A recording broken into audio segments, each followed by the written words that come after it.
Thanks for clicking on my video. If you've ever wondered about making your own facial oil but you're not sure which oils to put in it, then this is the video for you. I've made a few of them, but I did have one that sold really well in my business, a combination of oils that I've used and they've done very well, and also other oils that I've tested. There are other oils out there that have good features as well. So if you're interested in that, keep watching. This is going to be a very detailed video. I'm going to tell you the properties of each oil and why I use them and why they go so well with the oils in my facial oil.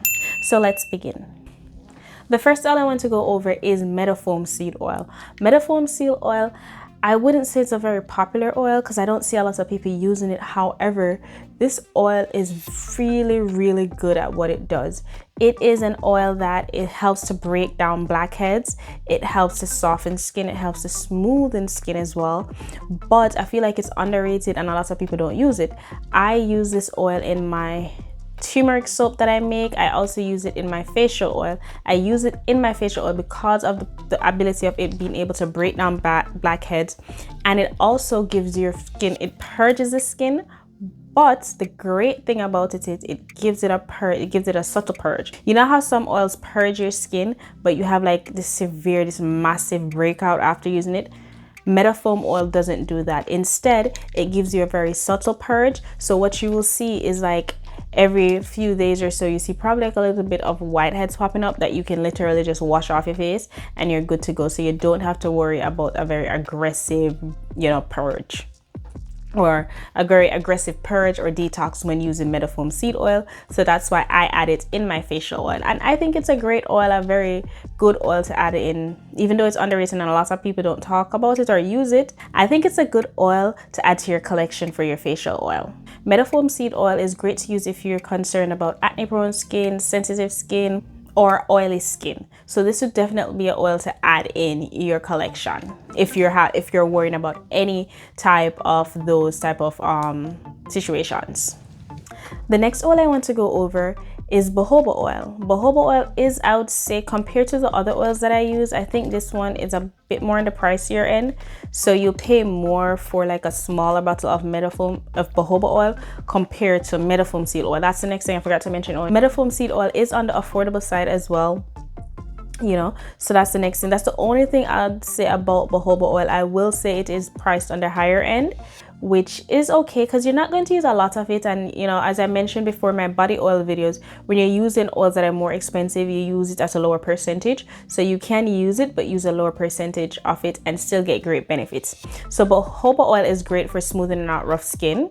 It is also great to help bring back life into your skin. So that's why a lot of people use it in formulations for mature skin.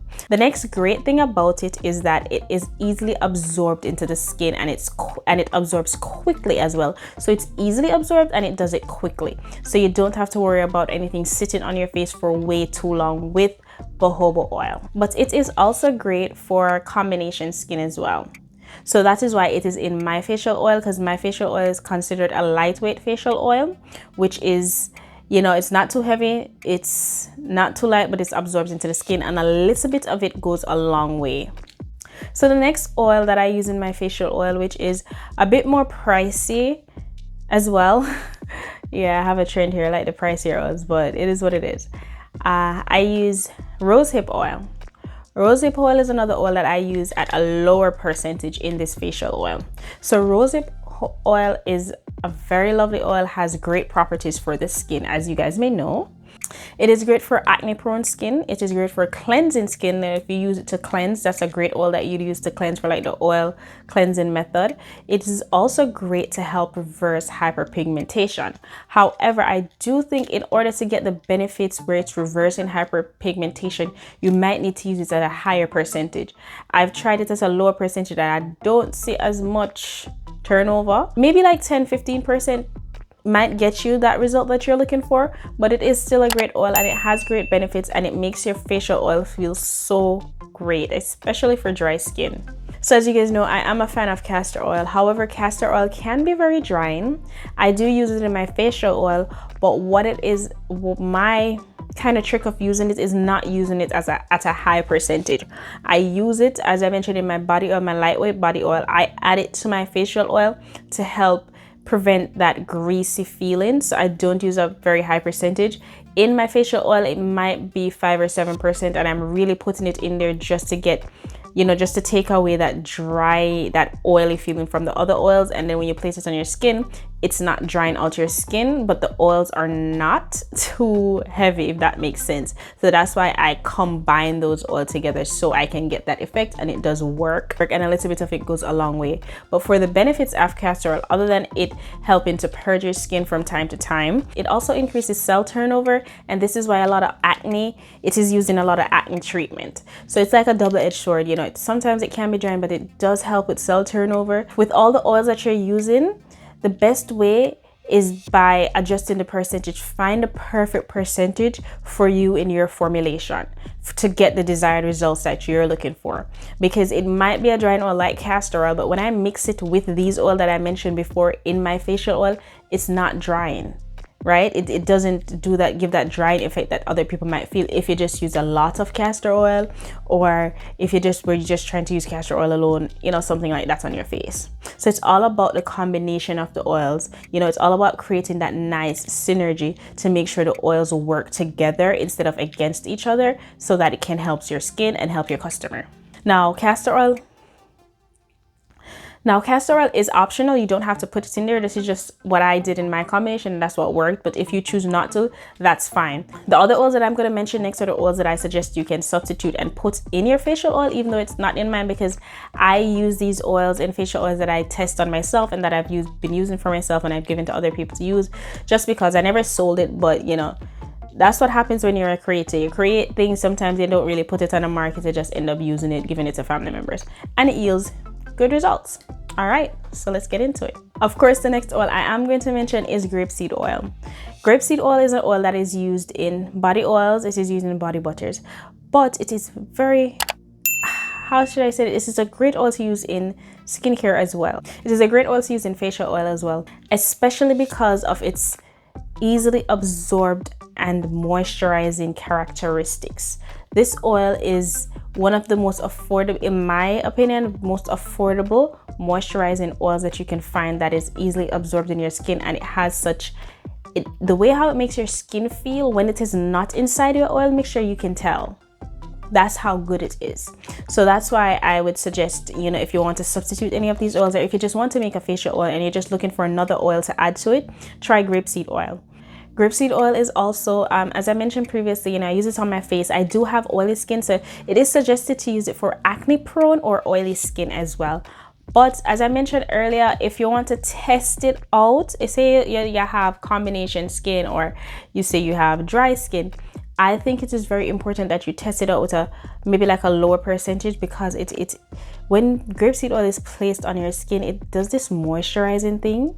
It feels very good. That's all I can say. Like it gives you great results. Your face feels smooth. So definitely test it out and add it to your collection and see what it does for you and see what it does for your customers. Another oil that is said to be, I would say it is a pricier oil, but it's not an oil that you use as a very large percentage. But yes, I actually use that like 5%, and it gives amazing results. This oil is cucumber oil. So cucumber oil helps to strengthen the skin's lipid barrier.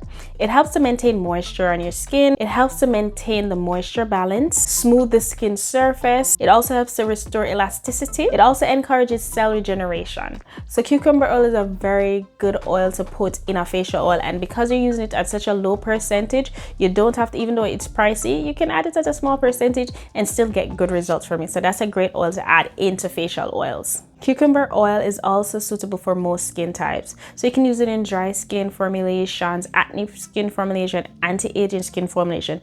Overall, it's just a great addition to your skincare formulation or skin routine if you're just using this to put on your face. It's a great oil to add, you know, great oil to add to your collection, especially for your face, in my opinion.